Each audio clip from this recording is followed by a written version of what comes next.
আজি হল 1 জানুৱাৰী আৰু আমি আমাৰ গোটৰ মানুহখিনিৰ সৈতে খানা খাবলৈ যাবলৈ ওলাইছোঁ। মায়ে ৰাতিপুৱাই গৈ বজাৰ কৰি আনিলে আৰু ইফালে পানী ভৰাই লৈছোঁ। ইফালে আকৌ আমাৰ চব্জি পাচলি কটা কাম হৈ আছে। এইফালে আকৌ উৎপাত কৰোঁতে মায়ে পৰিয়ে গ'ল। আমি আকৌ ঘৰতে সকলো বস্তু ধুই মেলি কাটি লৈছোঁ। জ্বলি গৈছোঁ, পানীৰ অলপ অভাৱ। এইফালে আকৌ আমাৰ ঠেলাও হৈ গ'ল ৰেডি। আৰু এতিয়া আমি যাম খানা খাবলৈ। মই অলপ পিছত যাম, কাম বনকেইটা ঘৰত কৰি লওঁ। তাৰ পাছতে মই হ'লোঁ ৰেডি। এইফালে কিবা কিবি অলপ বস্তু ভৰাই আহি পালোহি আমাৰ গন্তব্যস্থান। আৰু আহি দেখিলোঁ যে ইয়াতে অন্য পাৰ্টি কেইটামানেও খানা খাই আছে।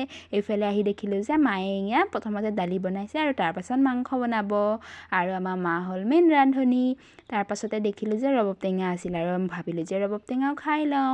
বোলো আপোনালোককো অলপ ভিডিঅ' দেখাই দিওঁ, আমাৰ চেনেলটো ছাবস্ক্ৰাইব কৰি দিব।